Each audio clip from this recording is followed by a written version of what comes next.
반갑습니다. 유태인 목사입니다. 오늘은 스가랴서 5장과 6장 말씀을 함께 나누려고 합니다. 오늘 살펴볼 5장과 6장도 스가랴 선지자가 봤던 환상이 기록되어 있는데, 환상이라는 것은 당시의 역사적 배경을 알아야 해석이 가능합니다. 역사적 배경을 모른다면 해석하기가 어려운 부분이 많지요. 아무리 천사가 잘 설명해 준다고 해도 역시 역사적 배경을 모른다면 이해하기가 어려운 부분이 있습니다. 그런데 역사적 배경을 알고 또 천사가 잘 설명해 준다고 해도 해석하기가 어려운 부분도 있어요. 그게 오늘 나오는 환상 중에 있는데, 여러 성경학자들의 해석을 찾아보고 해도 개운한 느낌을 받을 수가 없었습니다. 그래서 이런 것은 그냥 어느 정도 이해만 하고 넘어가는 것도 좋겠다라는 생각이 들고, 마음 같아서는 명쾌하게 설명해 드리면 좋겠지만 간혹 명쾌하지 않은 부분이 있거든요. 그럴 땐 완벽하게 이해하려고 시간 끌기보다는 이해한 부분만 알고 넘어가는 것도 좋겠다는 그런 생각도 합니다. 그러면 5장을 좀 함께 살펴보겠습니다. 1절입니다. 내가 다시 눈을 들어본 즉 날아가는 두루마리가 있더라. 옛날에는 파피루스 식물로 만든 종이가 있습니다. 그것을 이제 두루마리 형식으로 책을 만들었고 거기다 문서를 작성하여서 보관을 했죠. 그가 내게 묻되 네가 무엇을 보느냐 하기로 내가 대답하되 날아가는 두루마리를 보나이다. 그 길이가 20규빗이요 너비가 10규빗이니이다. 자, 이번에는 스가랴가 묻기도 전에 천사가 먼저 물었죠. 그랬더니 두루마리를 본다고 말하는데 그 크기가 꽤 큰 겁니다. 길이가 한 20규빗이고 너비가 10규빗. 그러니까 길이가 한 10m 정도 되고 너비가 한 5m 정도 되는 직사각형의 두루마리인데, 3절 그가 내게 이르되 이는 온 땅 위에 내리는 저주라. 도둑질하는 자는 그 이쪽 글대로 끊어지고 맹세하는 자는 그 저쪽 글대로 끊어지리라 하니, 자, 그러니까 이 두루마리의 정체성은 저주의 두루마리예요. 그리고 이게 지금 날아다니면서 사람들의 집에 들어가는데, 들어가서 보니까 만약 이 집이 도둑질을 했다. 그러면 도둑질을 했을 때 받는 저주의 말씀대로 저주가 임하는 겁니다. 한마디로 저주의 두루마리가 각 사람 집에 들어가서 볼일 없으면 그냥 지나가고 볼일 있으면 볼일을 보겠다. 그 말이죠. 여러분, 여기 저주라는 것은 죄의 대가입니다. 그래서 죄를 지음에 대한 책임을 저주로 책임져야 하는데, 여기에서는 두 가지의 죄를 지적을 하고 있어요. 물론 사람이 짓는 죄가 참 많이 있습니다만은 여기 저주의 두루마리에서는 두 가지만 지적하고 있는데, 4절에 보니까 만군의 여호와께서 이르시되 내가 이것을 보냈나니 도둑의 집에도 들어가며 내 이름을 가리켜 망령되이 맹세하는 자의 집에도 들어가서 그의 집에 머무르며 그 집을 나무와 돌과 아울러 사르리라 하셨느니라 하니라. 자, 그러니까 두 가지의 죄는 첫째로 도둑질하는 죄에 대해서 말씀하고 있습니다. 그런데 이것은요, 꼭 도둑질한 것만 가지고 말씀하는 것이 아니에요. 여러분, 세상의 많은 죄악들의 시작은 욕심에서 기인됩니다. 그렇죠? 욕심이 잉태하여 죄를 낳는 법이에요. 그래서 욕심을 실천으로 옮기게 된다면 그것이 곧 도둑질로 나타나게 되는데, 오늘날에는 이게 여러 형태로 나오죠. 직접 남의 물건을 훔친 것만 도둑질이 아니라 보이시피싱에 사기에 도박 등 남의 것을 어떤 형태와 과정을 동반하여 빼앗는 것, 뭔가 큰 돈을 쥐어보겠다는 모든 과정들이 사실 욕심에서 시작된 것이고 도둑질이라는 것입니다. 그리고 우리가 성실히 일해서 벌게 된 돈도 하나님께 마땅히 드려야 하는 의무가 있는데, 그것을 드리지 않았을 때 하나님께서는 나의 것을 도둑질했다, 그렇게 말씀하셨어요. 말라기서 3장 8절에 사람이 어찌 하나님의 것을 도둑질하겠느냐, 그러나 너희는 나의 것을 도둑질하고도 말하기를 우리가 어떻게 주의 것을 도둑질하였나이까 하는도다. 이는 곧 11조와 봉헌물이라. 자, 그래서 우리가 욕심이라는 이것 하나만 우리가 잘 제어할 수만 있다면요, 정말 우리가 자유로울 수 있을 것이라 저는 생각합니다. 그래서 여러분 이런 이제 욕심을 억제해보고자 이 제도적으로 나온 것이 있죠. 이게 이제 이른바 사회주의, 공산주의 이런 것들이죠. 이들도 이제 성경 말씀을 가지고 이제 시작을 하는데 이런 것들이죠. 먹을 것과 입을 것이 있은즉 족한 줄로 알게 한다. 그런 것인데 원리야 맞죠. 성경이 그렇게 말하고 있으니까. 그런데 이것이 실패를 합니다. 아무리 제도적으로 욕심을 통제해도 실패해요. 왜냐하면 사람의 마음에는 가지고자 하는 욕심만 있는 게 아니라 게으름이라는 것도 있어서 일 안 해도 공평하게 나눠주겠다는데 뭐하려고 욕심껏 일하냐 이러면서 게을러져요. 그래서 성경에는 욕심에 대한 경계도 말씀하고 있지만 게으름에 대한 경계도 엄청 많이 말씀하고 있습니다. 그래서 여러분 예수님께서 마지막 때 판결문에서 뭐라고 말씀하셨냐? 악하고 게으른 종아, 나는 심지 않은 데서 거두고 해치지 않은 데서 모으는 줄로 네가 알았느냐? 그렇게 말씀하셨어요. 그러니까 악한데 게으르다라는 것이죠. 그래서 여러분 타락한 사람은 더 가지려는 욕심이 있어서 가질 수만 있다면 인륜이든 인정사정이든 그런 것 없고 반대로 가지지 못할 시에는 게을러진다는 그런 것입니다. 그래서 우리는 늘 하나님의 뜻이 무엇인지 분별하면서 성실하고 신실하게 인생을 계획할 수 있기를 바랍니다. 어쨌든 이 저주의 두루마리가 먼저 도둑의 집에 들어가고 두 번째로는 하나님의 이름을 망령되이 맹세하는 자의 집에 들어가요. 여러분 도둑질 하는 것은 대개 사람과 사람과의 관계에서 일어나는 일이라면 하나님의 이름을 망령되이 맹세한다는 것은 하나님과의 관계입니다. 우리는 그냥 내 이름을 걸고 맹세한다, 내 손에 장을 지진다 이런 식으로 우리나라는 그런 식으로 맹세를 하는데 이 이스라엘 히브리인들은 꼭 이상하게도 꼭 맹세할 때 하나님의 이름을 걸고 맹세해요. 이 희한하죠? 꼭 하나님 이름을 끌어넣습니다. 거기에. 그러니까 맹세라는 것은 어떻게 보면 자기의 불성실한 것을 보장받으려고 맹세를 하는 것이고 특히 그 자기의 불성실한 것을 보장받으려고 히브리인들은 하나님의 이름을 끌고 들어가는 것인데 사실 여러분 이런 사람들의 맹세는요 믿을 게 못 돼요. 진짜 약속을 지킬 사람, 신용 있는 사람은요 맹세를 잘 하지 않습니다. 거기다가 하나님의 이름까지 끌고 들어가서 맹세할 필요가 없어요. 왜냐? 정말 잘 지키니까. 그래서 맹세를 자주 하거나 하나님의 이름으로 맹세를 자주 하는 사람은 신용 있는 사람이 아닙니다. 그래서 예수님은요 예면 예 하면 되는 것이고 아니면 아니오 하면 되는 것이다. 그러니 맹세 그런 거 하지 말고 신용 있는 사람이 되라고 말씀하고 있는 것이죠. 여러분 하나님의 이름도 마찬가지지만 하늘도 땅도 다 자기 것도 아니면서 함부로 담보를 잡아서 맹세하고 있으면 그거 여러분 어떻게 책임지려고 하는 것입니까? 전혀 무책임한 것이죠.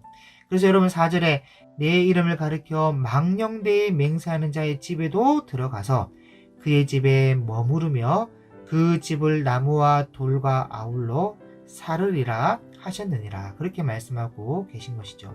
어쨌든 이 날아다니고 있는 저주의 두루마리는 신명기서의 에발산에서 저주한 저주인데 이 저주의 두루마리가 여전히 효력을 발생하고 있어서 바벨론 포로를 갔다 온 이후지만 여전히 효력을 발생하여 도둑의 집에도 들어가고 하나님의 이름을 망령되이 맹세하는 집에도 들어가서 그 집을 나무와 돌까지 다 사르게 된다는 그런 말씀을 하고 있는 것입니다.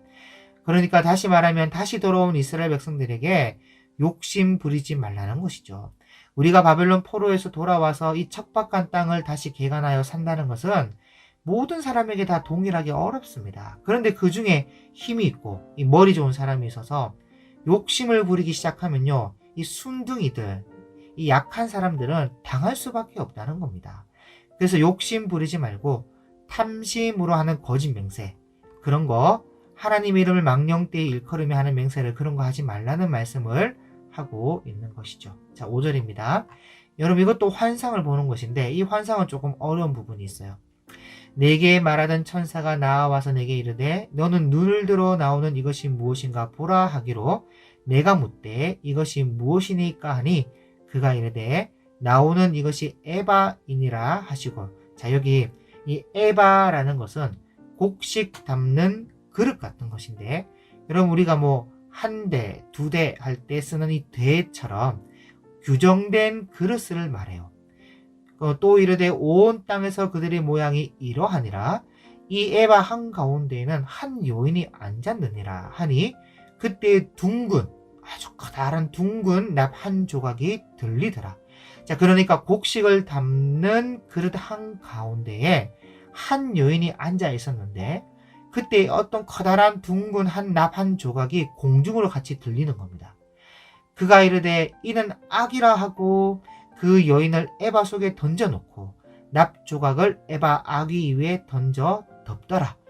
그러니까 악으로 비유되는 여인을 에바 속에다가 던져놓고는, 그릇 한가운데다가 던져놓고는 납 조각으로 그 에바 그 그릇을 덮어버렸죠. 내가 또 눈을 들어본즉 두 여인이 나오는데 학의 날개 같은 날개가 있고 그 날개에 바람이 있더라.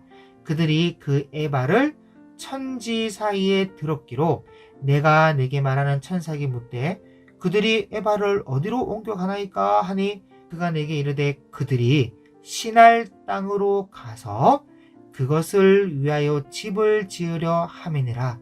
준공되면 그것이 제 초소에 머물게 되리라 하더라. 자, 이 11절 부분이 참 어려운 이야기인데, 그래서 제가 드리는 해석이 정확하다고는 말할 수 없습니다만은, 자, 여러분 한번 잘 들어보시기 바랍니다. 아주 흥미로운 이야기입니다. 여기 시날 땅은 옛부터 바벨론 땅을 시날 땅이라고 말해요. 창세기도 잘 나오고 있죠. 그래서 이 환상을 보면 어떤 커다란 에바에 한 여자를 집어넣고는 어떤 두 여자가 이 에바를 들고 시날 땅, 이 바벨론 땅으로 가져가는 겁니다. 그리고 거기에다가 집을 짓고 이 에바에다가 가둬놓은 이 여자를 이 바벨론 땅 집에 지었던 이 집에다가 머물게 한다. 그런 얘기인데요. 자, 여러분 이것은 정확한 것은 아닙니다만은 유대인의 백과사전과 요세푸스 외에 고대 자료에 기록된 내용을 보면 바벨론에서 기원한 악이 있습니다. 바벨론에서 기원한 악. 그러니까 바벨론에서 시작된 여신이 있어요. 지금 여인이 나오잖아요. 여신이 있어요, 여신. 여러분 이 믿을 만한 자료니까 한번 잘 들어보시기 바랍니다. 먼저 이 여신의 기원을 살펴보기 전에 이 창세기 10장 8절 9절에 보면 이런 말씀이 있어요. 구스가 또 니므롯을 낳았으니 그는 세상의 첫 용사라. 그가 여호와 앞에서 용감한 사냥꾼이 되었으므로 속담에 이르기를 아무는 여호와 앞에 니므롯같이 용감한 사냥꾼이로다 하더라 라는 말씀이 있어요.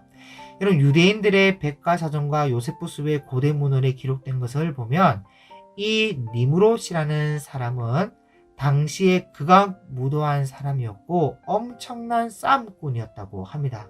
그리고 사람들을 잡아다가 죽이는 것을 서슴지 않았고 하나님의 말씀을 순종하지 않을 뿐 아니라 백성들을 선동하여서 청년회 같은 것을 만들어 하나님을 대적하고 바벨탑을 쌓게 한 주동자였습니다. 여러분 노아의 홍수 이후로부터는 하나님께서 계속 비를 주시는데 비가 식물을 자라게 하고 생명을 꽃피우게 하는 은혜의 수단으로 주신 것이 비입니다. 그런데 이 은혜를 은혜로 보지 않고 갑자기 뭐 총등번개가 치고 하면요. 그러면서 비가 내리면요.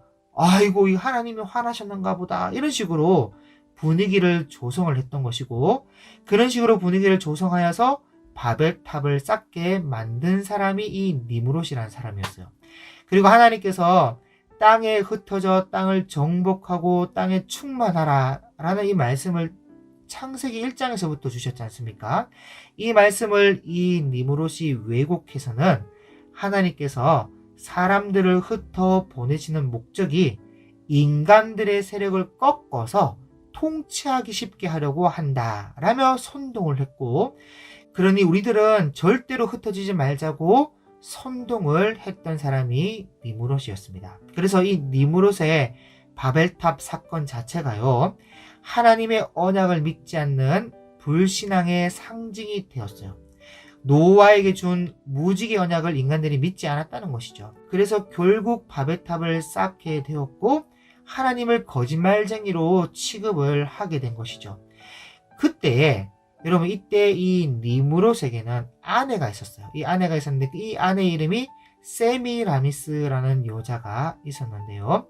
이 세미라미스는요, 니무롯보다 더 악한 천하의 악녀였습니다. 그래서 이 여자가 하도 악독하게 하니까 어떤 이유로 무엇 때문에 죽게 되는지는 모르겠지만 남편이 제 명대로 살지 못하고 니무롯이 일찍 죽어요. 그리고 그녀가 여왕으로 군림하면서 백성들을 통솔하게 되는데 죽은 지 상당한 세월이 지나서 얼마큼 지난지는 모르겠지만 상당한 세월이 지나서 이 여자가 아이를 낳은 겁니다. 아니 지금 남편은 죽었는데 아이를 낳으면 어떡합니까? 그러니까 보나마나 사생하죠. 바람 펴서 낳은 아이. 그런데 이 여자가요 대단한 여자예요. 그 당시에 여왕으로 군림하면서 메소포타미아 등지의 도로 하수도 공사를 대대적으로 벌이는데 바벨론 도성의 축성은 물론이고 그 바벨탑을 이 여자가 만들어 가는데 여러분 아주 유명합니다. 자, 그림을 한번 볼까요?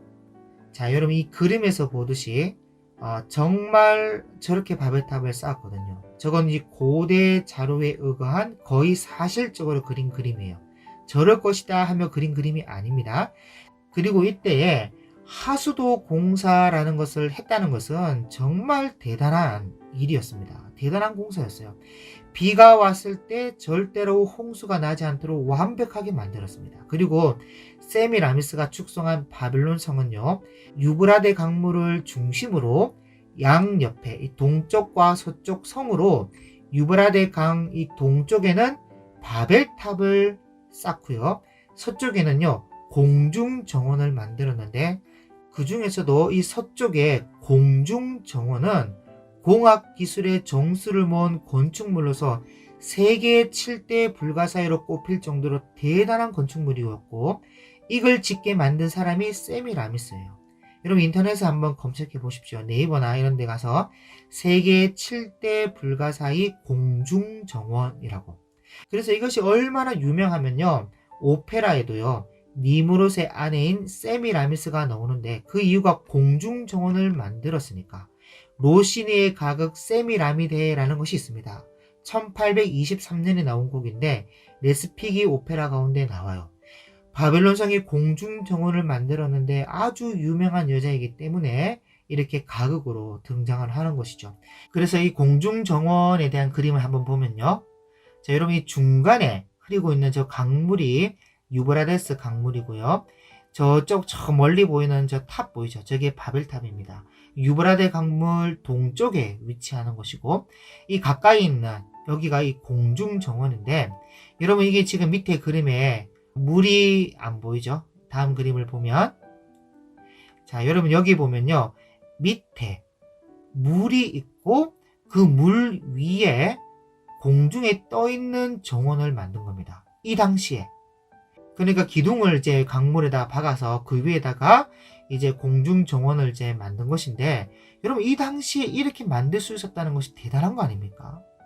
세계 7대 불가사에 들어가요 이게. 근데 이것을 누가 만들었냐? 세미라미스가 만들었고 이런 건축 기술과 공학 기술의 정수를 할 수 있는 이 기술들이 세미라미스의 머리에서 나온 겁니다. 어떻게 보면 사탄 마귀의 이 루시퍼의 이 지혜를 가진 여자가 아닌가 그렇게 볼 수 있는 것이죠. 그래서 이 메소포타미아 신할 평지에 건설된 이 바벨탑과 함께 이 바벨론은요 하나님을 반역하는 것의 기원이 됩니다. 그 이후로 이 바벨론은 악령 숭배의 대명사가 되었어요. 이게 전부 다 계시록까지 가야 제대로 이해하겠지만 이 정말입니다. 어쨌든 이제 다시 돌아가서 이 세미라미스라는 여자가요 남편 니무롯이 죽었을 때 이 남편 니무롯이 죽은 이후에 어떤 일을 저질렀냐면 남편의 시체를요 토막을 냅니다. 토막을 내서 각 지방으로 보내요. 여러분 이게 창세 이후 처음으로 있었던 사건인데 여러분 이런 사건이 구약 성경에도 좀 나오고 있죠. 어디서 나옵니까? 사사기에 나오잖아요. 베냐민 지파가 레위 지파의 첩을 강간하고 죽이는 사건이 벌어지니까 이 레위인이 자기 첩을 이제 그 여자를 토막토막 내서 전 지파에게 보냈잖아요. 여러분 전도서의 말씀에 보면 해 아래 새로울 것이 없다고. 그들이 이것을 어디서 배웠겠습니까? 다 여기서 나온 겁니다. 세미라미스가 자기 남편 니무롯의 시체를 토막을 내서 각 지방으로 보낸 토막 사건의 시조가 됩니다. 이 여자가.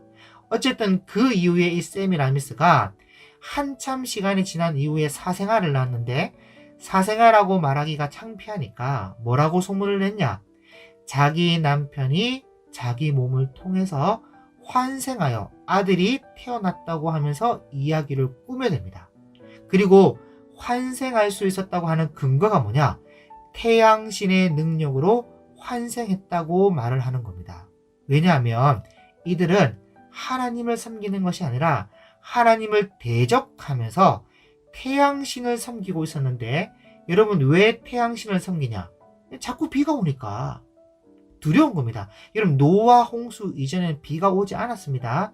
성경에 보면 아침에 안개가 올라오고 이슬이 맺혀서 온 땅을 적셨다라고 기록되어 있습니다. 그전에는 비가 오지 않았다니까요. 그런데 노아 홍수 이전에는 자꾸 비가 오니까 두려운 겁니다. 그래서 태양신을 섬기는데 하나님이 약속한 무지개 언약을 믿지 않고 하나님을 오해한 거죠. 그래서 이때부터 태양신을 섬기게 되는데, 이 태양신의 능력으로 자기 남편 니무롯이 환생했다는 거예요. 여기서 인류의 환생설이 처음 나옵니다. 환생설의 기원이 이 바벨탑 사건이었고 그 주인공이 세미라미스였어요. 그리고 이것을 세미라미스가 만들어내는데 이런 이야기를 그 당시 사람들이 다 믿었습니다. 왜냐하면 사탄 마귀의 지혜를 가지고 공중정원을 만들어내고 하수도부터 완벽한 건축물을 만들어내는 능력을 가진 여자다 보니까 안 믿는 사람이 없었어요, 그 당시에. 그리고 그 아들의 이름을 담무스라고 짓는데, 여러분 여기서부터 사탄 종교인 루시페리안, 여러분 그 루시퍼 이름 있죠? 사탄의 이름이 루시퍼잖아요. 이 루시퍼의 이름의 뜻이 뭐냐면요, 빛을 나르는 자라는 뜻이거든요. 빛을 나른다. 그래서 이 루시페리안이 여기서부터 시작됩니다. 태양신의 능력으로 환생했다고 해서 루시페리안이 되는 거죠. 그리고 환생한 담무스를 태양신으로 신격화시켜서 뭐라고 불렀냐면 바알이라고 불렀어요. 주인이란 뜻이죠. 바알. 이때부터 바알 종교, 루시퍼 사상을 가진 사탄 종교가 시작되는 겁니다. 여러분 잘 아시는 것처럼 이 바알은 구약 성경에 얼마나 하나님의 마음을 갈갈이 찢어지게 만드는 종교였습니까? 그런데 이게 세미라미스가 만든 사탄의 종교예요. 그러니 정말 이 하나님이 속상할 일이죠. 그리고 니무롯이라는 이름을 다른 이름으로 하면요, 바쿠스 또는 탐무즈가 되는데, 이게 나라마다 이름 표기하는 방식에 따라 나눠져요. 여러분 바카스, 여러분 여기서 나오는 이름입니다. 그리고 세미라미스가 니무롯을 위해 애곡하는 것을 바벨론의 비밀 종교의 중요한 예배 의식으로 정하는데, 그 애곡하는 것이 뭐냐? 바로 담무스를 위해 애곡하는 겁니다. 왜냐하면 담무스가 니무롯의 환생으로 태어났으니까. 담무스를 위해서 니무롯이 희생하여 죽었다는 것을 애곡하는, 이 담무스를 위해 자기 남편 니무롯이 죽었다는 것을 애곡하는 그런 예배의식을 만든 거예요. 그래서 누가 애곡을 하냐? 여자들이 애곡하는 의식을 만들어 놓았습니다. 그게 여러분 성경에 나옵니다. 여러분 어디에 나오는지 아십니까? 에스겔서 8장 14절에 나와요. 거기에 보면 담무스란 이름이 딱 한 번, 성경에 딱 한 번 나오는데 제가 읽어드릴게요. 그가 또 나를 데리고 여호와의 전으로 들어가는 북문에 이르시기로 보니 거기에 여인들이 앉아 담무스를 위하여 애곡하더라. 이스라엘 여자들이 담무스를 위해 애곡하고 있는 장면이 나옵니다. 여러분 이 담무스란 이름이 어디서 나왔겠습니까? 어떻게 알고 있었겠습니까? 다 이 바벨탑 여기서부터 시작되는 거예요. 그러니까 이 세미라미스가 만들어 놓은 바벨론의 비밀 종교의 예배의식을 이스라엘 백성의 여자들이 그대로 하고 있었다는 거예요. 그러니까 이건 정말 생각해 볼 만한 중요한 문제인데, 바벨탑 사건이 지나고 언어가 이제 혼잡해지죠. 그래서 흩어지게 되는데, 흩어진 지 약 1500년이 지났어요. 이때가 이 에스겔 이 8장 이때가 약 1500년이 지났는데 아직 담무스를 위해 애곡하고 있는 겁니다. 여러분 이것이 무엇을 의미하냐면 바벨탑 사건의 모든 더러운 사상, 의식, 종교 등 모든 것이 언어가 나눠져서 모든 세계에 흩어질 때에 그대로 그 사상과 문화를 가지고 갔다는 거예요. 그리고 1500년이 지나도 그 의식과 사상과 종교 같은 것들이 그대로 유지되고 있었다는 것이죠. 자, 여러분 그러면요. 더 나아가 오늘날에도 이런 사탄의 종교, 사탄의 사상, 사탄의 의식들이 있을까요? 없을까요? 여러분 당연히 있습니다. 오늘날에도 이런 사탄의 종교가 있어요. 어쨌든 이 세미라미스가 아들을 낳아가지고 이 아들을 자기의 남편이 환생한 것으로 일단 속이고 담무스라고 이름을 지어서 신격화시킬 때 바알이라는 이름으로 신격화시켰습니다. 그러니까 담무스가 신격화되었으니까 신이 되는 거예요. 환생으로 태어났으니까 신이 되는 거죠. 그러면 이 세미라미스는 어떤 사람이 되는 겁니까? 자기도 신이 되는 거죠. 신을 낳은 여신이 되는 것이죠. 신의 어머니가 되는 거니까. 그리고 이 세미라미스가 자기 아들 담무스를 니무롯이 환생한 것이라고 말했기 때문에 자기 아들 담무스와 또 결혼을 합니다. 자기 남편 니무롯이 환생한 것이니까 자기 아들과 또 결혼을 해요, 얘가. 그러니까 세미라미스는요, 신의 어머님에서 이제는 또 뭐가 되죠? 아내가 되는 거예요. 신의 아내. 여기서 여신의 기원이 나오게 됩니다. 인류 역사상에 여신이라는 개념이 나온 것이 니무롯의 아내 세미라미스 때문에 나온 거예요. 그래서 이 여신이며 여왕인 세미라미스는 다양한 이름을 가지게 되는데 고대 문헌에 이렇게 기록되어 있습니다. 뭐라냐? 그녀가, 이 세미라미스가 니무롯이 이루지 못한 성체와 바벨탑을 완성하는 영광을 가졌다라고 전하고 있어요. 그래서 세미라미스는요, 성탑, 왕관을 쓴 자유의 여신이 됩니다. 여러분 미국에 있는 자유의 여신상이 바로 세미라미스상입니다. 정말이에요. 여러분 하나님을 믿는 국가가 자유의 여신상은 또 뭡니까 이게? 여신상이라뇨, 여신상. 하나님은 우상을 만들지도 말고 섬기지도 말라고 했는데 자유의 여신상, 이게 말이 되는 겁니까? 한번 그림을 볼까요? 자, 이 자유의 여신상 한번 보십시오. 성탑 왕관을 딱 쓰고 있죠. 그리고 횃불을 딱 들고는, 자, 여러분 이 자유의 여신상의 정확한 이름이 뭔지 아십니까? 오늘날 우리가 지금 자유의 여신상이라고 이름을 부르고 있지만 처음부터 자유의 여신상이라고 불린 게 아니고 뭐라고 불렸냐면 세계를 밝히는 자유 또는 세계의 빛을 비추는 횃불을 든 자유의 신상이라고 불렀습니다. 이걸 이제 줄여서 자유의 여신상 이렇게 얘기를 하는데 이게 정확한 이름이에요. 세계의 빛을 비추는 횃불을 든 자유의 신상, 이렇게 불렸습니다. 그림 다음 그림 한번 볼까요? 그리고 옆에 글도 적혀 있죠. 잠깐 멈춤 누르시고 한번 글 한번 읽어보시기 바랍니다. 지금 여러분들이 지금 보고 있는 이 자유의 여신상은 고대 문헌에 기록된 그대로 만든 상이고 지금 이 세미라미스, 이 여신상을 만들어 놓은 것입니다. 그걸 이제 미국에 세워 놓은 것이죠. 루시페리안, 루시퍼처럼 빛을 나르는 자다. 여러분 루시퍼 이름의 뜻이 뭐라고요? 빛을 나르는 자다. 세계의 빛을 비추는 횃불을 든 자유의 신상. 세미라미스는 뭐라고요? 고대 문헌에 그녀가 니무롯이 이루지 못한 성체와 바벨탑을 완성하는 영광을 가졌다. 그렇게 기록되어 있다는 것이죠. 자, 여러분 이제 미국은요 더 이상 기독교 나라가 아니에요. 면목상 기독교 나라지 진짜 기독교 나라가 아닙니다. 거의 사탄의 나라예요. 여러분 참 빛은 예수님이시고 우린 그분을 통해서 비추게 되는 우리가 진짜 세상의 빛이 되어야 하는데 이들이, 그러니까 지금 어떻게 보면 빛의 전쟁이에요. 빛의 전쟁. 사탄이 비추는 빛, 우리가 비춰야 하는 빛의 대결. 사탄은 죄악의 빛을 비춘다면 우리는 의의 빛을 비추는 이 빛의 대결.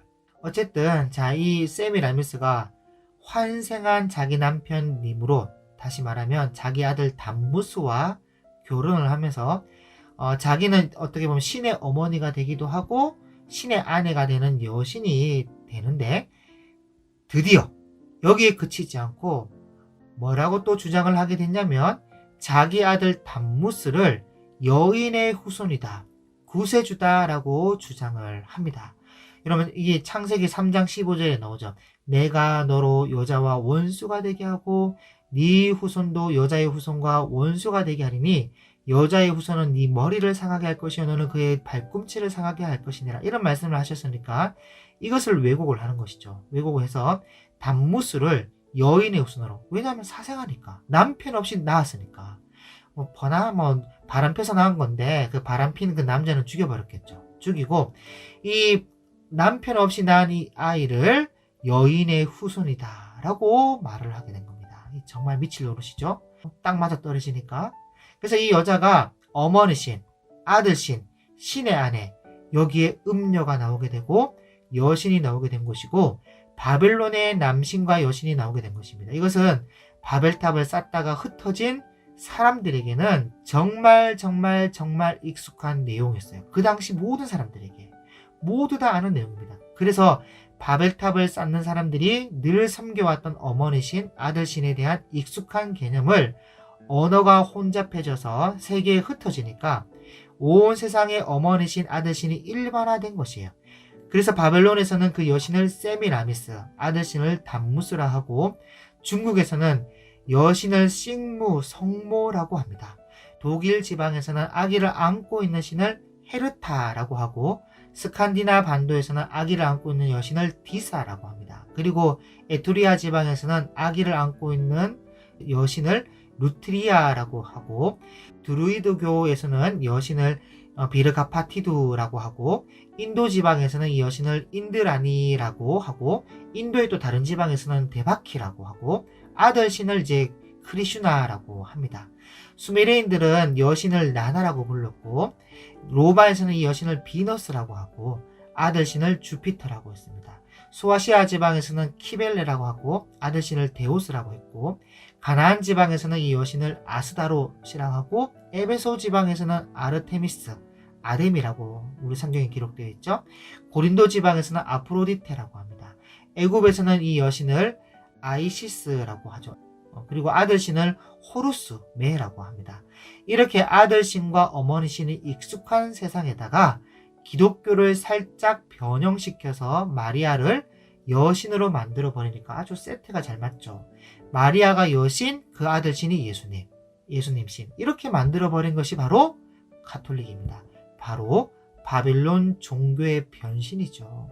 로마 가톨릭이 그걸 본딴 거예요, 여러분. 여러분, 처음에는 마리아 교리가 없었습니다. 처음에는 없다가 AD 431년에 에베소 회의에서 마리아가 누구냐? 마리아가 하나님의 어머니냐? 그리스도의 어머니냐? 크리스토코스냐? 데오토코스냐? 이걸 가지고 논쟁을 하다가 하나님의 어머니다라고 결정을 합니다. 그러면서 가톨릭으로 가는 것이죠. 가톨릭은 1931년도에도 마리아는 확실히 하나님의 어머니다라고 완전히 마리아를 하나님의 어머니로 1500년 만에 확인 도장을 찍었습니다. 여러분, 역사 자료에 있어요. 그래서 이 사람들이 가는 방향은 성부, 성모, 성자, 성령, 그럼 뭡니까? 사위일체예요. 우리는 삼위일체인데 이들은 사위일체. 그래서 우리는 성모라는 말을 쓰면 안 됩니다. 마리아를 두고 성모다 이런 말을 쓰면 안 돼요. 그 자체가 가톨릭에 동조하는 것이고 세미라미스를 받아들이는 언어입니다. 성경에 성모라는 말이 없어요. 그냥 복 있는 여인이지. 여러분, 오늘날 가톨릭의 기도를 들어보면요, 마리아에게 기도를 하는데 마리아송이라고, 은총이 가득한 마리아여, 여인 중에 복되시며 태중의 아이도 복되시나이다, 그러면서 마리아에게 기도를 하는데요, 맨 끝에 보면요, 누구 이름으로 기도하냐? 우리는 예수님의 이름으로 기도합니다. 이렇게 하잖아요. 이들은 뭐라냐? 성부와 성자와 성령의 이름으로 기도하는 거예요. 여러분, 그럼 누가 제일 높은 겁니까? 마리아가 제일 높고, 그 다음에 성부, 성자, 성령, 삼형제가 가서 엎드려 절을 하는 거죠. 여기에. 여러분 이게 잘못됐다는 인식을 못해요 이들이. 그러니 역사와 진리가 얼마나 중요한지 이런 것을 여러분 모르니까 오늘날 기독교 운동 중에 에큐메니칼 운동이라고 카톨릭으로 돌아가자는 운동이 일어나고 있어요. 우리가 어떻게 하면 카톨릭으로 다시 돌아갈 수 있겠는가 하면서 기독교하고 카톨릭하고 히랍 종교, 러시아 종교를 전체를 하나로 묶어서 하나로 돌아가자는 거예요. 종교 일치, 화해와 일치를 이루자는 운동인데 함께 지옥으로 가자는 운동이죠. 여러분 다시 돌아갈 것 같으면 마틴 루터나 존 칼빈이나 쯔뱅길리나 워크리프 같은 이런 분들이 왜 종교 교육을 했겠습니까? 대개혁자들이 헛짓한 것밖에 더 됩니까 지금? 그러니 우리는 이런 역사와 성경, 진리를 바르게 알아서 엉뚱한 길로 빠지지 맙시다. 여러분 어쨌든 이 스가랴서 5장 이 환상은요, 바벨론에서부터 시작된 이런 악한 종교, 여신의 개념들이 포로에서 돌아온 팔레스타인 이스라엘 땅에 계속 있어 왔다는 거예요 지금. 그래서 이것을 없애자, 다시 바벨론 땅으로 돌려보내라, 악을 돌려보내라, 그런 말로 여러분 우리가 이 환상을 받으시면 되겠습니다. 자, 6장입니다 6장은 이제 마지막 환상인데 간단하게 살펴보겠습니다. 내가 또 눈을 들어본 즉 네 병거가 두 산 사이에서 나오는데 그 산은 구리산이더라. 첫째 병거는 붉은 말들이, 둘째 병거는 검은 말들이, 셋째 병거는 흰 말들이, 넷째 병거는 어룽지고 건장한 말들이 메었는지라. 내가 내게 말하는 천사에게 물어 이르되 내 주여 이것들이 무엇이니까 하니 천사가 대답하여 이르되 이는 하늘의 네 바람인데. 자, 여러분 여기 네 바람이라는 말은 히브리어로 루아흐라고 하는데요, 영입니다. 영. 그러니까 루하흐라는 단어 자체가 진짜 바람 부는 바람도 되고요, 영원할 때 영이라는 단어도 됩니다. 같은 단어예요. 그래서 여기 바람이라고 번역을 했는데 정확하게는 바람이라기보다는 영이라고 번역하는 것이 맞습니다. 네 개의 영적 존재다. 온 세상의 주 앞에 서 있다가 나가는 것이라 하더라. 검은 말은 북쪽 땅으로 가고 흰 말은 그 뒤를 따르고 어룽진 말은 남쪽 땅으로 나가고 건장한 말은 나가서 땅에 두루 다니고자 하니 그가 이르되 너희는 여기서 나가서 땅에 두루 다니라 하매 곧 땅에 두루 다니더라. 그가 내게 외쳐 말하여 이르되 북쪽으로 나간 자들이 북쪽에서 내 영을 쉬게 하였느니라 하더라. 참 어려운 환상이죠. 여러분 이 북쪽 땅이라고 하는 것은 이스라엘 땅에서 볼 때 북쪽은요 해족속 사람들이 살았던 곳이고, 아시리아나 이 바벨론 같은 나라는 북쪽인 북쪽인데 동북쪽이에요. 동북쪽. 동쪽으로 조금 치우친 나라예요. 그래서 정확하게 어떤 나라인지는 모르겠지만 스가랴서 1장에 보면요, 4개의 뿔들이 유다 이스라엘을 흩뜨려서 머리를 들지 못하게 만들었었는데 하나님께서 4명의 대장장이를 보내서 그 뿔들을 다 떨어뜨리는 장면을 보여줬단 말이죠. 그래서 이 말씀이 이 스가랴서 1장에 있는 이 말씀이 성취된 것으로 지금 보는 것이 좋지 않겠나 생각합니다. 9절입니다. 여호와의 말씀이 내게 임하여 이르시되 사로잡힌 자 가운데 바벨론에서부터 돌아온 헬데와 도비야와 여다야가 스바냐의 아들 요시아의 집에 들어갔나니 너는 이날에 그 집에 들어가서 그들에게서 받되 은과 금을 받아 멸관을 일단 만들어서 요사닥의 아들 대제사장 요수아의 머리에 씌우고. 자, 여러분 지난번 스가랴서 3장에 스가랴 선지자가 정결한 관을 그의 머리에 씌우소서 그렇게 말한 거 있었죠? 그때는 환상 가운데서 정결한 관을 씌웠다면 이번에는 실제로 은과 금을 받아서 멸관을 만들어 씌우는 겁니다. 12절 말하여 이르기를 만군의 여호와께서 이같이 말씀하시되 보라 싹이라 이름하는 사람이 자기 곳에서 돋아나서 여호와의 전을 건축하리라. 자, 여러분 여기 싹이라 이름하는 사람, 지난번 또 스가랴서 3장에도 나오는데 이 싹은 예수님을 말씀하는 것이에요. 여러분 지금 현재 짓고 있는 스룹바벨 성전은요 사실은 모형에 불과한 것이죠. 그림자 같은 것이고 훗날에 예수님께서 너희가 이 성전을 헐라 내가 사흘 동안에 일으키리라 그렇게 말씀하신 성전, 곧 예수님의 몸된 교회, 교회의 머리가 되신 예수님이 진짜 여호와의 전이 되는 것이에요. 13절 그가 여호와의 전을 건축하고 영광도 얻고 그 자리에 앉아서 다스릴 것이요 또 제사장이 자기 자리에 있으리니 이 둘 사이에 평화의 의논이 있으리라 하셨다 하고 그 면류관은 헬렘과 도비야와 여다야와 스바냐의 아들 헨을 기념하기 위하여 여호와의 전 안에 두라 하시니라. 그러니까 여호와의 전 안에 이 면류관을 잘 보관해 두라는 것이고 이것은 하나의 예표로서 예수님이 오셨을 때 이 면류관을 씌워 드려야 되는 것을 말하고 있는 것입니다. 그런데 여러분 보시면 예수님이 오셨을 때 사람들이 보관해 둔 금과 은으로 만들어진 면류관을 씌워 드린 게 아니라 악한 인간들이 가시 면류관을 예수님 머리에 씌웠죠. 그리고 15절에 먼데 사람들이 와서 여호와의 전을 건축하리니 만군의 여호와께서 나를 너에게 보내신 줄을 너희가 알리라. 자, 여기서 중요한데요.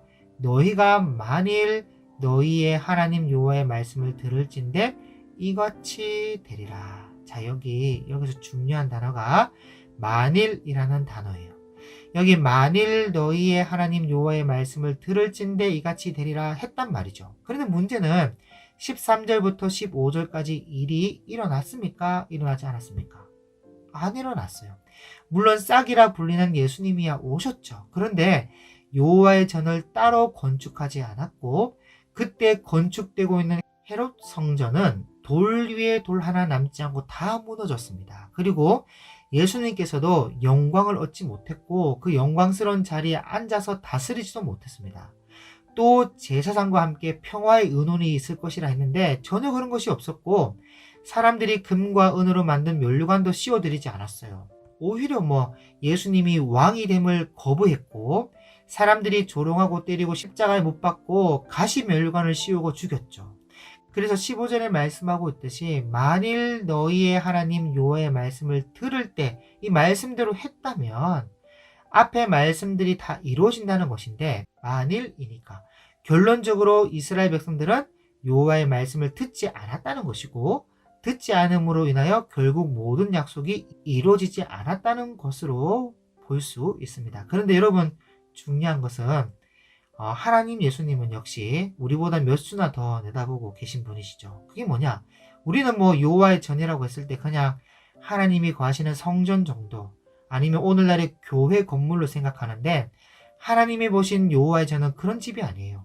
바로 온 세계 오고 가는 모든 세계의 과거와 현재와 미래의 성도들이 예수님 안에서 거할 수 있는 그런 성전을 보신 겁니다. 그래서 그리스도를 믿는 우리가 그리스도의 몸된 교회가 되는 것이고 믿는 우리가 성령이 거하는 집이 되는 것을 보신 것이죠. 우주적인 대교회, 과거, 현재, 미래 모든 성도들로 이루어진 그런 하나님의 집, 이것이 중요합니다.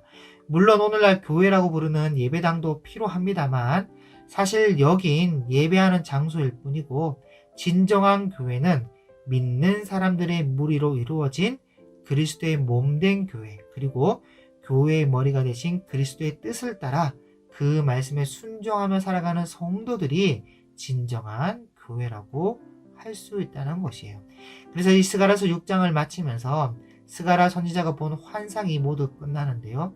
이것을 좀 정리하자면 스가랴 선지자가 환상을 볼 때 제일 먼저 본 환상들이 그 당시 스가랴가 살고 있을 때 절박했던 스룹바벨 성전이 완공되는 것을 제일 먼저 환상을 통해 보게 되었고 그 다음에 예수님, 이 왕이 임한다는 것을 보게 됩니다.